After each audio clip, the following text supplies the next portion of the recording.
이 집 이제 팔았다. 오늘부로 내가 찍던 무대 없어.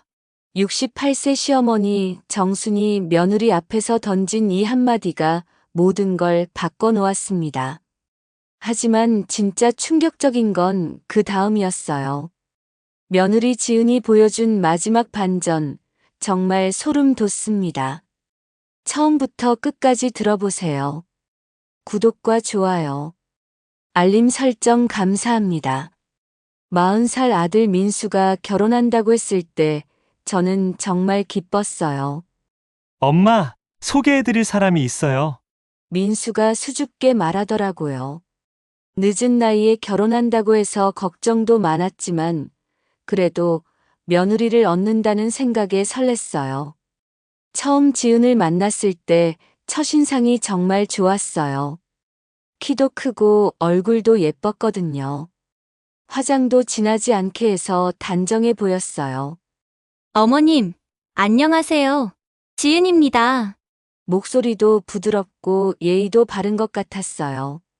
어머, 우리 며느리 정말 예쁘네. 제가 말하자 지은이 웃으면서 대답했어요. 과찬이세요, 어머님. 겸손하기까지 하더라고요. 민수가 좋은 사람 만났다는 생각이 들었어요. 첫 만남에서 지은은 정말 완벽했어요. 제가 해준 음식도 맛있게 먹고 어머님 음식 솜씨가 정말 좋으세요라고 칭찬까지 해줬어요. 선물도 가져왔어요. 비싼 건 아니었지만 정성이 느껴졌거든요. 지은이는 무슨 일 하니? 제가 물어보자 인터넷 쇼핑몰 운영해요. 요즘 온라인 사업이 잘 되더라고요라고 대답했어요. 젊은 사람다웠어요. 시대에 뒤떨어지지 않는 똑똑한 며느리를 얻은 것 같아서 뿌듯했어요. 결혼 준비도 완벽했어요. 지은이 모든 걸 알아서 해줬거든요. 어머님은 신경 쓰지 마세요. 제가 다 알아볼게요. 정말 의젓한 며느리였어요. 동네 사람들도 정순이 며느리 복 터졌다고 말할 정도였어요. 결혼식 당일도 아름다웠어요. 지은이 웨딩드레스를 입고 있는 모습을 보니 정말 예뻤어요. 이제 진짜 우리 가족이구나 싶어서 눈물이 났어요. 민수도 행복해 보였고 저도 정말 기뻤어요. 신혼여행 다녀온 후에도 지은은 자주 안부를 물어줬어요. 카톡으로 어머님, 안녕하세요. 잘 지내세요? 라고 메시지를 보내주곤 했어요. 가끔 집에도 놀러와서 같이 밥도 먹고 이야기도 나눴어요. 그런데 결혼한 지 6개월쯤 지났을 때부터 뭔가 달라지기 시작했어요. 지은이 집에 올 때마다 핸드폰을 들고 있더라고요. 요즘 사진 찍는 게 취미예요 라고 말했지만 뭔가 이상했어요. 어느 날 지은이 말했어요. 어머님, 제가 요즘 브이로그라는 걸 찍고 있어요. 일상을 영상으로 남기는 거거든요. 브이로그가 뭔지 몰랐지만 젊은 사람들이 하는 일이니까 그러려니 했어요. 시댁에 놀러 오는 것도 찍어도 될까요? 요즘 시댁 콘텐츠가 인기래요. 지은이 조심스럽게 물어봤어요. 콘텐츠가 뭔지는 몰랐지만 거절할 이유도 없었어요. 그래, 마음대로 해. 그 다음 주에 지은이 작은 카메라를 들고 왔어요. 어머님, 오늘부터 시댁 브이로그 시작할게요. 웃으면서 말하더라고요. 저는 그냥 웃으며 넘어갔어요. 며느리가 좋아하는 일이니까 말이에요. 처음에는 별거 아니었어요. 같이 밥 먹는 모습, 대화하는 모습 정도만 찍었거든요. 자연스럽게 해주세요라고 지은이 말해서 평소대로 행동했어요. 일주일 후 지은이 신나서 말했어요. 어머님, 영상 조회수가 정말 많이 나왔어요. 댓글도 많이 달렸고요. 조회수가 뭔지는 몰랐지만 지은이 좋아하니까 저도 기뻤어요. 그런데 한 달 후에 충격적인 일이 일어났어요. 이웃집 김 여사가 저에게 말했거든요. 정순아, 너 인터넷에 나왔더라? 무슨 소리야? 며느리가 올린 영상 봤는데 말이야. 김 여사가 보여준 영상을 보고 저는 깜짝 놀랐어요. 제 집이 정말 초라하게 나와 있었거든요. 시골 시댁의 현실, 요즘도 이런 집이 있을까요? 이런 자막이 달려 있었어요. 더 충격적인 건 댓글이었어요. 시어머니 집 정말 낡았네. 며느리 고생한다. 요즘도 저런 데서 사나? 이런 말들이 수백 개씩 달려 있었어요. 저는 가슴이 철렁했어요. 제 집이 그렇게 형편없나 싶어서 집안을 다시 둘러봤어요. 오래된 건 맞지만 나름대로 깔끔하게 관리하고 있었는데 말이에요. 하지만 영상에서는 정말 가난하고 후진 집처럼 보였어요. 그날 밤 잠이 오지 않았어요. 지은이 왜 저를 그렇게 촬영한 건지 이해할 수 없었거든요. 아기가 있었던 건 아니겠지만 기분이 나빴어요. 처음으로 며느리에 대한 의심이 들기 시작했어요. 며칠 후 지은이 다시 왔어요. 평소보다 더 밝은 표정이었어요. 어머님, 지난 영상 반응이 정말 좋았어요. 좋았다고요? 저는 기분이 복잡했지만 아무 말 하지 않았어요. 이번에는 더 재미있는 콘텐츠를 만들어 보려고요. 지은이 말하면서 카메라를 여러 개 꺼냈어요. 처음보다 훨씬 많았어요. 여러 각도에서 찍어야 자연스러워 보여요. 부엌에도 카메라를 설치했어요. 어머님이 요리하시는 모습 찍으면 시청자들이 좋아할 거예요. 저는 요리하는 걸 찍히는 게 어색했지만 거절하지 못했어요. 어머님, 오늘은 시댁의 진짜 모습을 보여드릴게요. 지은이 카메라를 향해 말했어요. 진짜 모습이라니 무슨 뜻인지 몰랐어요. 하지만 곧 알게 되었어요. 지은이 부엌을 촬영하면서 말했어요. 보세요. 이 가스레인지 정말 오래됐죠? 요즘도 이런 걸 쓰는 집이 있어요. 저는 깜짝 놀랐어요. 가스레인지가 오래된 건 맞지만 멀쩡히 잘 작동하는데 말이에요. 냉장고도 보세요. 정말 작죠? 요즘 냉장고와는 비교가 안 되네요. 지은이 계속 제 집의 단점만 지적했어요. 저는 기분이 나빴지만 참았어요. 며느리가 하는 말인데 뭐라고 할 수 있겠어요? 어머님, 혹시 리모델링 계획은 없으세요? 지은이 물어봤어요. 돈이 많이 들잖아. 지금도 충분히 살만해. 제가 대답하자 지은이 카메라를 향해 말했어요.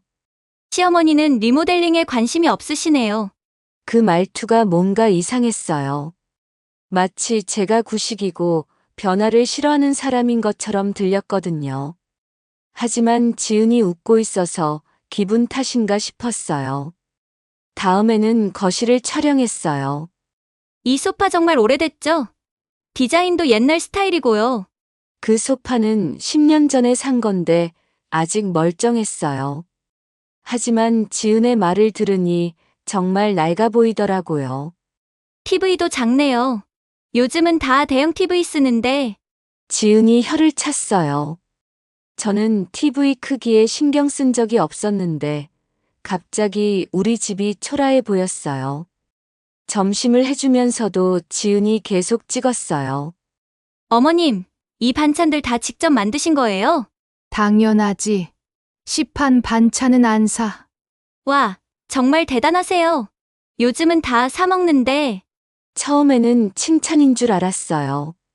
하지만 나중에 영상을 보니 자막이 다르게 달려 있었어요. 시대에 뒤떨어진 시어머니, 아직도 모든 걸 직접 하시네요. 이런 식으로 말이에요. 어머님, 영상 조회수가 올라가면 광고 수익이 나와요.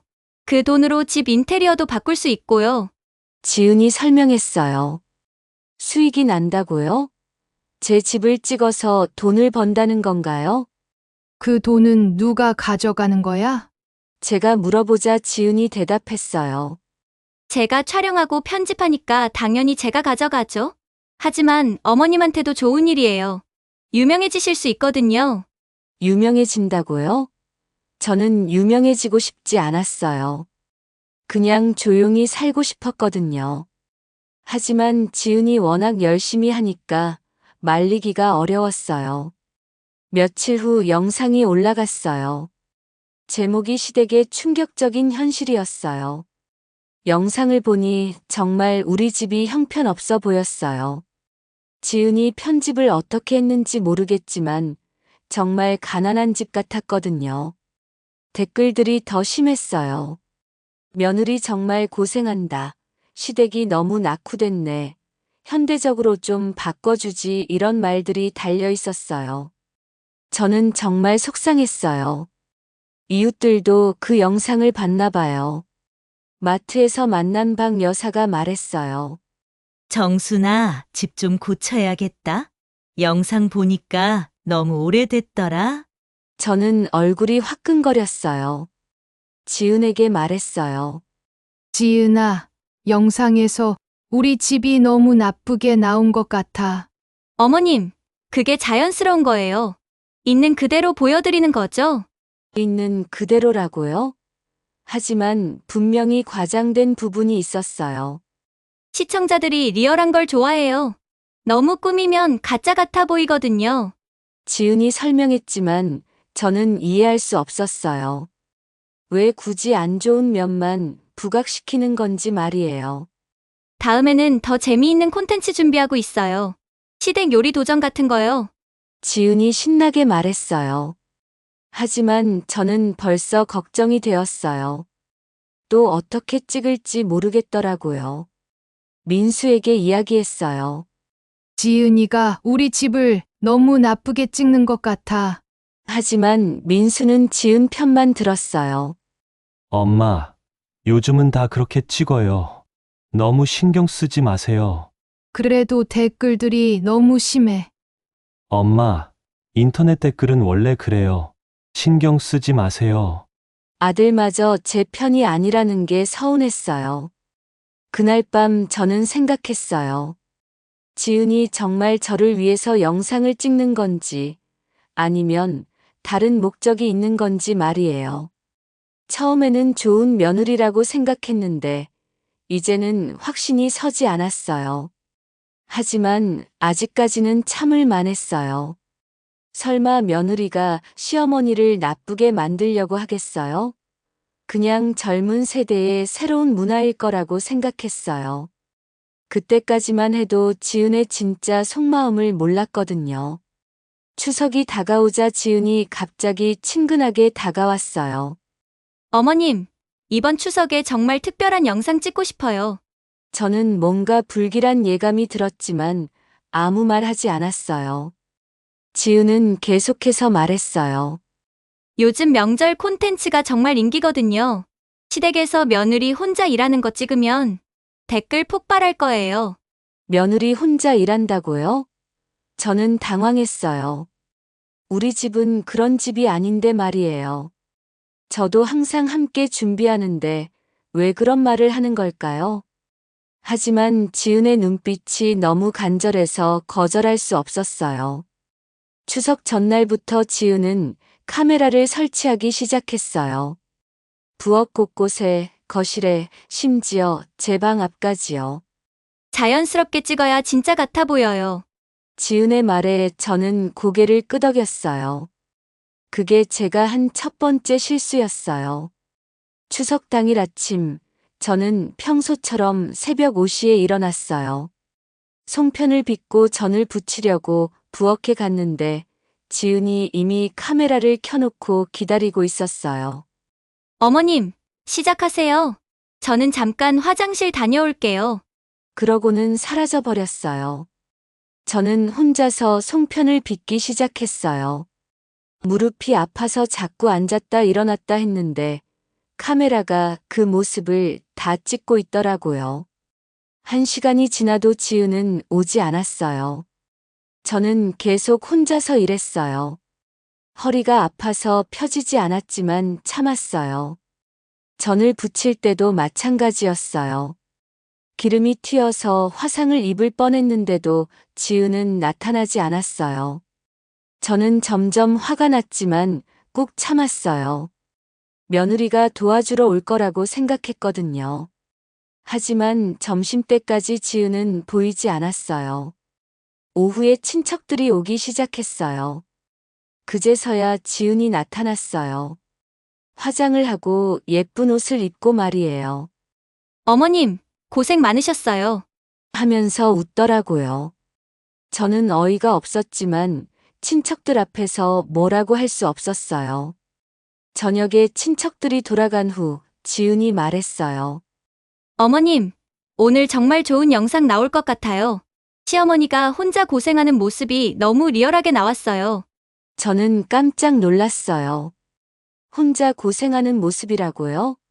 저는 항상 명절 준비를 혼자 하는데 그게 문제가 되는 건가요? 며칠 후 영상이 올라왔어요. 제목이 시댁에서 며느리는 뭘 하고 시어머니만 일할까요? 였어요. 저는 충격을 받았어요. 영상을 보니 정말 제가 혼자서만 일하는 것처럼 편집되어 있었어요. 지은이 도와주는 모습은 하나도 없었고 제가 허리 아파하는 모습만 클로즈업 되어 있었어요. 댓글이 무서웠어요. 요즘도 며느리만 일하네. 시어머니 너무하네. 며느리 불쌍하다. 이런 댓글들이 수백 개씩 달렸어요. 저는 억울했어요. 저는 며느리에게 일을 시킨 적이 없어요. 오히려 지은이 안 도와준 거였는데 말이에요. 동네 사람들도 그 영상을 봤나 봐요. 마트에 갔더니 수군거리는 소리가 들렸어요. 정순이네 며느리 고생한다더라. 요즘 시어머니들이 너무하지 이런 이야기들이요. 저는 얼굴이 화끈거렸어요. 억울했지만 뭐라고 변명할 수도 없었어요. 심지어 친척들한테서 전화까지 왔어요. 정순아, 며느리한테 너무 일 시키지 마라. 요즘 시대에 그러면 안 된다. 이런 잔소리를 들어야 했어요. 저는 정말 화가 났지만 참을 수밖에 없었어요. 지은이 저를 이렇게 악역으로 만들 줄은 몰랐거든요. 그날 밤 민수에게 말했어요. 지은이가 너무하는 것 같다. 나를 나쁜 시어머니로 만들었어. 하지만 민수는 제 편을 들어주지 않았어요.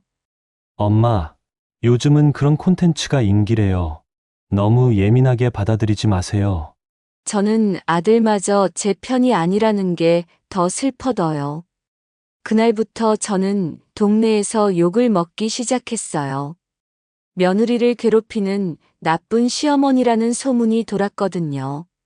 마트에서도 은행에서도 사람들이 저를 이상하게 쳐다봤어요. 저는 집에서 나가기가 무서워졌어요. 명절 영상이 대박이 나자 지은의 태도가 완전히 바뀌었어요. 조회수가 100만 회를 넘어갔거든요. 지은은 신이 나서 저에게 말했어요. 어머님, 이 영상으로 광고 수익이 정말 많이 나왔어요. 눈이 반짝반짝 빛나더라고요. 며칠 후 지은이 새 가방을 들고 왔어요. 명품 가방이었어요. 가격표를 보니 500만 원이 넘더라고요. 저는 깜짝 놀랐어요. 지은아, 이 가방 비싸 보이는데? 네, 500만 원이에요. 어머님 덕분에 번 돈으로 샀어요. 지은이 웃으면서 말했어요. 제 덕분에 번 돈이라고요? 저는 이해할 수 없었어요. 저를 나쁜 시어머니로 만들어서 번 돈으로 명품을 사다니. 가슴이 답답했어요. 하지만 지은은 아무렇지도 않더라고요. 오히려 자랑스러워했어요. 그 다음 주에는 더 비싼 걸 샀어요. 명품 신발이었어요. 이것도 시댁 콘텐츠 수익이에요. 정말 감사해요, 어머님. 지은이 말할 때마다 저는 기분이 나빠졌어요. 제가 망신당해서 지은이 돈을 버는 거잖아요. SNS에도 인증샷을 올렸어요. 새 가방, 새 신발, 새 옷까지. 그러면서 댓글로 시댁 브이로그 덕분에 살 수 있었어요 라고 썼더라고요. 저는 정말 화가 났어요. 저를 이용해서 돈 벌고 그걸 자랑까지 하다니요. 더 가관인 건 광고까지 들어왔다는 거예요. 화장품 회사에서 협찬을 제안했대요. 시댁 며느리 콘셉트로 화장품 리뷰해달라고 말이에요. 지은은 정말 좋아했어요. 어머님, 이제 정말 유명해졌어요. 우리 가족이 인플루언서가 됐어요. 저는 유명해지고 싶지 않았어요. 특히 나쁜 시어머니로 유명해지는 건 더더욱요. 하지만 지은은 계속 영상을 찍었어요. 제가 조금이라도 짜증을 내면 그것까지 영상에 넣었어요. 역시 시어머니는 무서워요라는 자막까지 달면서 말이에요. 민수에게 항의했어요. 지은이가 너무하는 것 같다. 나를 이용해서 돈 벌고 있어. 하지만 민수는 지은 편만 들었어요. 엄마, 지은이가 번 돈으로 우리도 혜택 보잖아요. 저번에 장도 봐주고 용돈도 드렸잖아요. 용돈이라니요. 고작 10만 원 주면서 용돈이라고 하더라고요. 지은이 버는 돈의 10분의 1도 안 되는 돈을요. 저는 정말 화가 났지만 아들 앞에서 욕할 수는 없었어요. 지은은 점점 더 노골적이 되었어요. 어머님, 요즘 시댁 갈등 콘텐츠가 정말 인기예요. 좀 더 강하게 반응해주시면 조회수가 더 많이 나올 거예요. 저를 자극해서 더 화내게 만들겠다는 거였어요. 나는 배우가 아니야. 연기할 수 없어. 제가 말하자 지은이 웃었어요. 연기가 아니라 자연스럽게 해주시면 되거든요. 어머님이 화내는 모습이 제일 재미있어요. 재미있다고요? 제가 화내는 게 재미있다고요? 그날부터 저는 지은이 정말 나쁜 사람이라는 걸 알았어요. 저를 돈벌이 수단으로만 생각하고 있었거든요. 제 감정이나 명예는 전혀 신경 쓰지 않았어요. 오직 조회수와 수익만 중요했어요. 동네에서는 저에 대한 소문이 더 심해졌어요. 정순이 정말 며느리 괴롭히나 봐. 요즘 영상 보니까 정말 심하더라. 이런 이야기들이 계속 들렸어요. 저는 집 밖에 나가기가 정말 무서워졌어요. 마트 계산할 때도 직원이 이상하게 쳐다봤어요.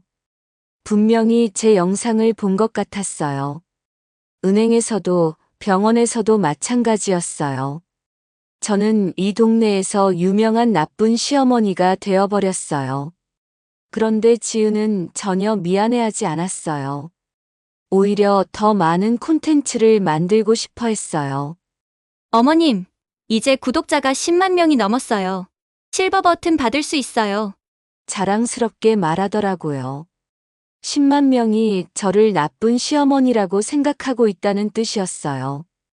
저는 정말 우울해졌어요. 이 모든 게 언제 끝날까요? 지은의 욕심은 어디까지 계속될까요? 저는 점점 절망적이 되어 갔어요. 구독자가 10만 명을 넘어가자 지은의 욕심은 더 커졌어요. 어느 날 민수와 함께 저에게 찾아와서 폭탄 발언을 했어요. 어머님, 우리 한 집에서 살면 어떨까요? 저는 깜짝 놀랐어요. 갑자기 동거를 제안하다니요. 왜 갑자기 그런 이야기를 하니? 제가 물어보자 지은이 대답했어요. 어머님이랑 같이 살면 더 자연스러운 콘텐츠를 만들 수 있어요. 구독자들이 정말 좋아할 거예요. 시어머니와 며느리의 일상을 실시간으로 보여주는 거죠? 민수도 지은 편을 들었어요. 엄마, 요즘 혼자 사시니까 외로우시잖아요. 우리랑 같이 살면 좋을 것 같은데요. 하지만 저는 알 수 있었어요. 이건 제가 외로워서가 아니라 지은이 더 많은 영상을 찍기 위해서라는 걸 말이에요. 나는 혼자 사는 게 편해. 제가 거절하자 지은이 말했어요. 어머님, 솔직히 말씀드릴게요. 이제 콘텐츠가 너무 인기가 많아서 더 발전시켜야 해요. 같이 살면 더 다양한 이야기를 만들 수 있거든요. 며칠 동안 지은과 민수가 계속 설득했어요. 처음에는 거절했지만 결국 마음이 약해졌어요. 아들이 그렇게 원하는데 어떻게 계속 거절할 수 있겠어요? 그럼 한 달만 해보자. 제가 조건을 달았지만 지은은 너무 좋아했어요. 이사 온 첫날부터 집안이 완전히 바뀌었어요. 지은이 카메라와 삼각대를 곳곳에 설치했거든요. 거실에만 카메라가 3개나 있었어요. 자연스럽게 찍으려면 여러 각도가 필요해요. 지은의 말에 저는 당황했어요. 부엌에도 카메라가 있었고 복도에도 있었어요. 심지어 제 방 앞에까지 카메라를 설치하려고 하더라고요. 어머님 방은 안 찍을게요. 하지만 나오실 때 모습은 찍어야 해요. 저는 집에서도 연기를 해야 하는 기분이었어요. 아침에 일어나자마자 지은이 카메라를 켰어요. 어머님, 굿모닝. 오늘도 시댁 브이로그 시작할게요. 저는 아침에 머리도 안 빗고 나왔는데 그 모습까지 찍히는 거였어요. 저 좀 화장하고 나올게요. 어머님, 자연스러운 게 좋아요. 식사할 때도 카메라가 돌아갔어요. 제가 밥을 먹는 모습, 반찬을 집는 모습, 심지어 국을 떠먹는 모습까지 다 찍혔어요. 저는 음식을 제대로 삼킬 수도 없었어요. 계속 카메라를 의식하게 되더라고요. 설거지할 때도 마찬가지였어요. 지은이 옆에서 어머님은 설거지도 정말 깔끔하게 하시네요 라고 말하면서 찍었어요. 저는 그냥 평범하게 설거지하는 건데 왜 찍는지 모르겠더라고요. 더 황당한 건 제가 실수한 것까지 찍는다는 거였어요. 어느 날 국을 끓이다가 소금을 너무 많이 넣었어요. 어머님, 국이 짜네요. 지은이 말하자 저는 미안하다, 실수했네라고 했어요. 그런데 그 장면을 그대로 영상에 넣더라고요. 영상 제목이 시어머니의 실수, 며느리가 해결해 드립니다 였어요. 댓글에는 시어머니 요리 실력 의외네, 며느리가 고생이다 이런 말들이 달렸어요. 저는 정말 기가 막혔어요.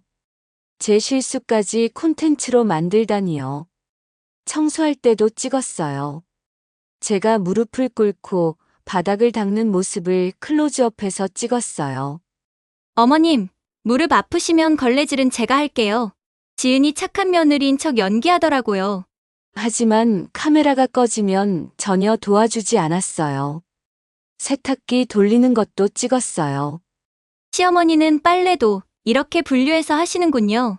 저는 몰랐는데 배우고 갑니다. 지은이 말했지만 실제로는 전혀 배우려고 하지 않았어요. 그냥 영상용 멘트였죠. 밤에 잠들기 전까지 카메라가 돌아갔어요. 어머님, 오늘 하루도 고생 많으셨어요. 내일도 재미있는 하루 되세요. 지은이 웃으면서 말했지만 저는 전혀 재미있지 않았어요. 하루 종일 감시당하는 기분이었거든요. 한 주일이 지나자 저는 정말 지쳤어요. 집에서도 편히 쉴 수 없었거든요. 화장실 갈 때도 물 마실 때도 카메라가 있어서 신경 쓰였어요. 제 집이 아니라 촬영장에 사는 기분이었어요.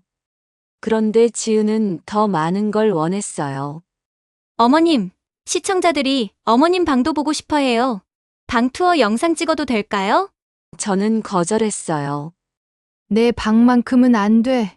하지만 지은은 계속 설득했어요. 결국 제 방까지 공개하게 되었어요. 지은이 제 방을 돌아다니면서 시어머니 방은 정말 정리가 잘 되어 있네요 라고 말했어요. 하지만 옷장을 열어보더니 옷이 좀 오래된 것 같아요 라고 말하더라고요. 그 영상이 올라간 후 댓글이 충격이었어요. 시어머니 옷 정말 촌스럽다. 요즘 어르신들 패션 감각이 없네. 이런 댓글들이 달렸어요.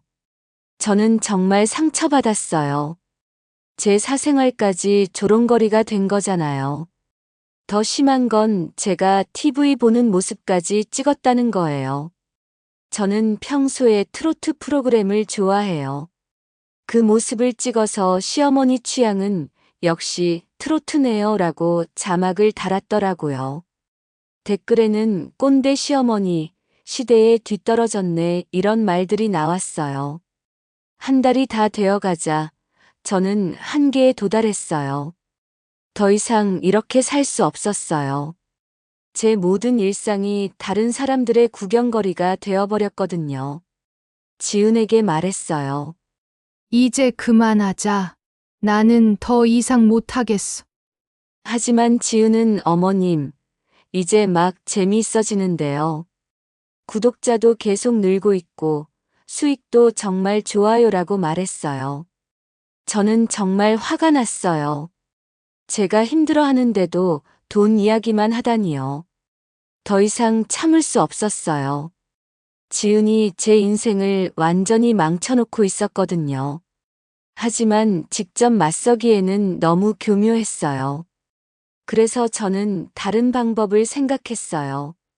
지은이 모르게 영상 댓글을 보기 시작했어요.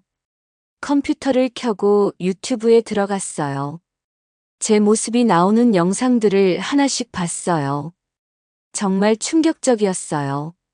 지은이 편집을 어떻게 했는지 저는 정말 나쁜 시어머니처럼 보였거든요. 제가 조금만 표정을 찡그려도 시어머니 또 화났네 자막이 달려 있었어요. 댓글들은 더 심했어요. 이 시어머니 정말 짜증나네. 며느리 불쌍하다. 요즘도 이런 시어머니가 있나? 수백 개의 악플이 달려 있었어요. 저는 너무 속상해서 눈물이 났어요. 저는 나쁜 사람이 아닌데 왜 이렇게 욕을 먹어야 하죠? 화가 나서 댓글을 달았어요. 이 며느리가 정말 무례합니다. 시어머니를 이용해서 돈 벌고 있어요. 저는 익명으로 댓글을 달았지만 마음이 조금 시원했어요. 다른 사람들도 지은의 진짜 모습을 알아야 한다고 생각했거든요. 그런데 며칠 후 지은이 저에게 말했어요. 어머님, 요즘 악플이 좀 늘었어요. 혹시 어머님이 댓글 보세요? 저는 깜짝 놀랐어요. 어떻게 알았을까요? 아니야. 나는 컴퓨터 잘 못 써. 거짓말을 했지만 지은의 눈빛이 의심스러웠어요. 그럼 다행이에요. 인터넷에는 나쁜 사람들이 많거든요. 어머님이 상처받을까봐 걱정했어요. 지은이 말했지만 저는 믿을 수 없었어요. 제가 댓글 단 걸 눈치챈 것 같았거든요. 다음 날 지은이 민수까지 데리고 와서 가족 회의를 열었어요. 어머님, 저희가 심각하게 이야기할 게 있어요. 무슨 일인지 궁금했는데 지은이 핸드폰을 보여줬어요. 제가 단 댓글이 화면에 떠 있었어요. 어머님이 이 댓글 다신 거 맞죠? 지은이 물어보자 저는 할 말이 없었어요. 어떻게 알아냈는지 모르겠지만 들켰어요. 그래. 내가 달았어. 왜 안 돼? 저는 당당하게 말했어요. 민수가 화를 냈어요. 엄마, 왜 그런 댓글을 다셨어요? 지은이가 얼마나 상처받겠어요. 아들까지 며느리 편을 드니까 정말 화가 났어요. 상처받는 건 나야. 매일 나쁜 시어머니 취급받고 있는데. 지은이 조용히 말했어요. 어머님, 이런 식으로 뒤에서 욕하실 거면 차라리 공식적으로 하시죠. 계약서 쓰고 출연료 받으세요. 계약서라고요? 출연료라고요? 저는 깜짝 놀랐어요. 무슨 소리야? 내가 왜 계약서를 써? 어머님도 이제 유튜버세요. 영상에 계속 나오시니까 출연료를 받으셔야죠. 그럼 저희도 부담 없이 일할 수 있고요. 지은의 말에 저는 어이가 없었어요. 출연료는 얼마나 줄 건데? 제가 물어보자 지은이 대답했어요. 한 달에 20만 원 어떠세요? 어머님이 나오시는 시간을 계산해서 정한 거예요. 20만 원이라니요. 지은이 버는 돈의 10분의 1도 안 되는 돈이었어요. 저는 정말 화가 났어요. 너는 내 덕분에 얼마나 버는데 겨우 20만 원이야? 어머님, 제가 기획하고 촬영하고 편집까지 다 하는 거예요. 어머님은 그냥 평소대로 생활하시면 되는 거고요. 그날 밤 저는 잠이 오지 않았어요.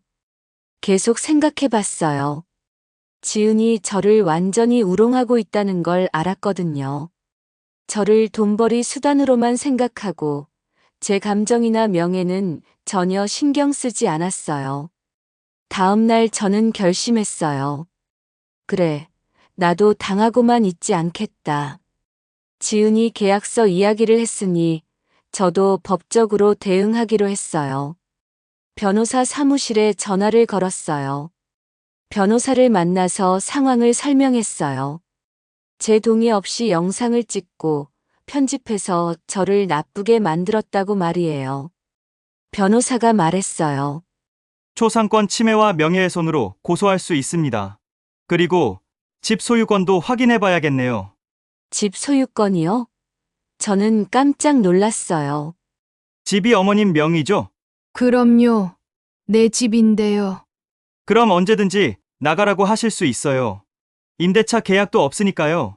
변호사 말을 듣고 희망이 생겼어요. 제가 할 수 있는 일이 있었던 거예요. 집에 돌아와서 부동산에 전화를 걸었어요. 집 내놓으려고 하는데요. 며느리가 제 집을 마음대로 촬영장으로 쓰고 있다면 아예 팔아버리는 게 답이라고 생각했어요. 지은은 전혀 모르고 있었어요. 평소처럼 영상을 찍고 편집하고 있었거든요. 하지만 저는 이미 모든 준비를 마쳤어요.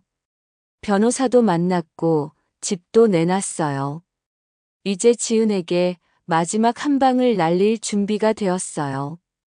그날 저녁 지은이 또 영상을 찍으려고 했어요.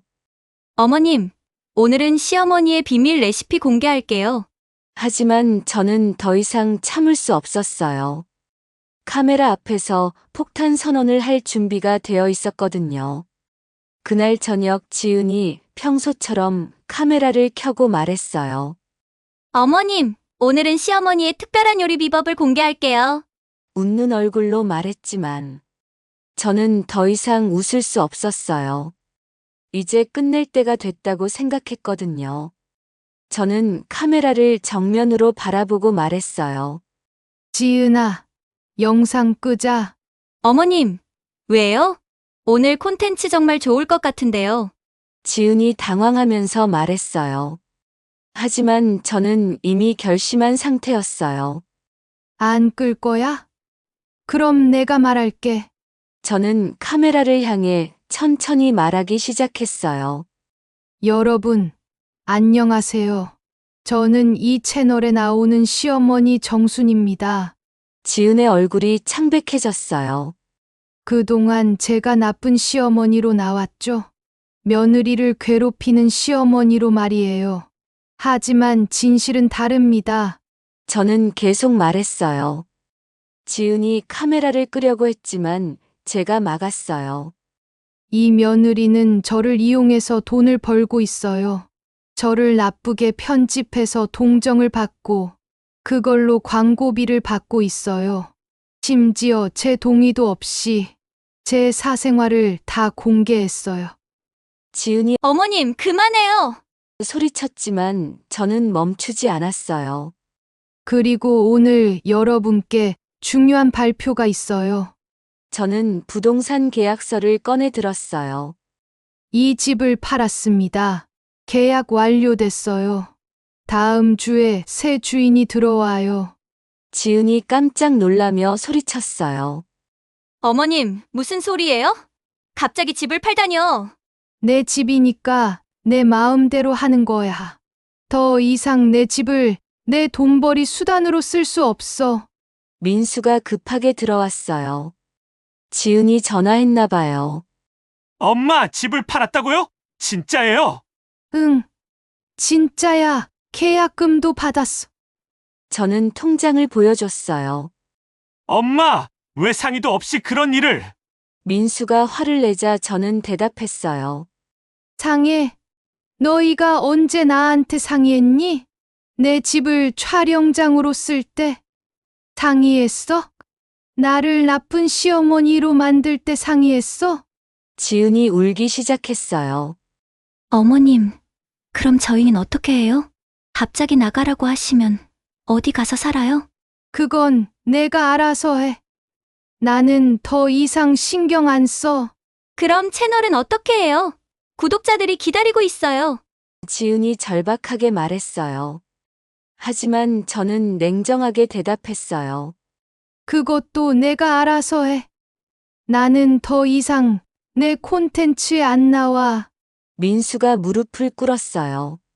엄마, 제발요. 다시 생각해 보세요. 저희가 잘못했어요. 하지만 저는 마음을 바꿀 생각이 없었어요. 늦었어. 이미 결정한 일이야. 어머님, 그럼 제가 번 돈으로 더 큰 집 사드릴게요. 제발 마음 바꿔주세요. 지은이 매달렸지만 저는 단호했어요. 돈으로 해결될 문제가 아니야.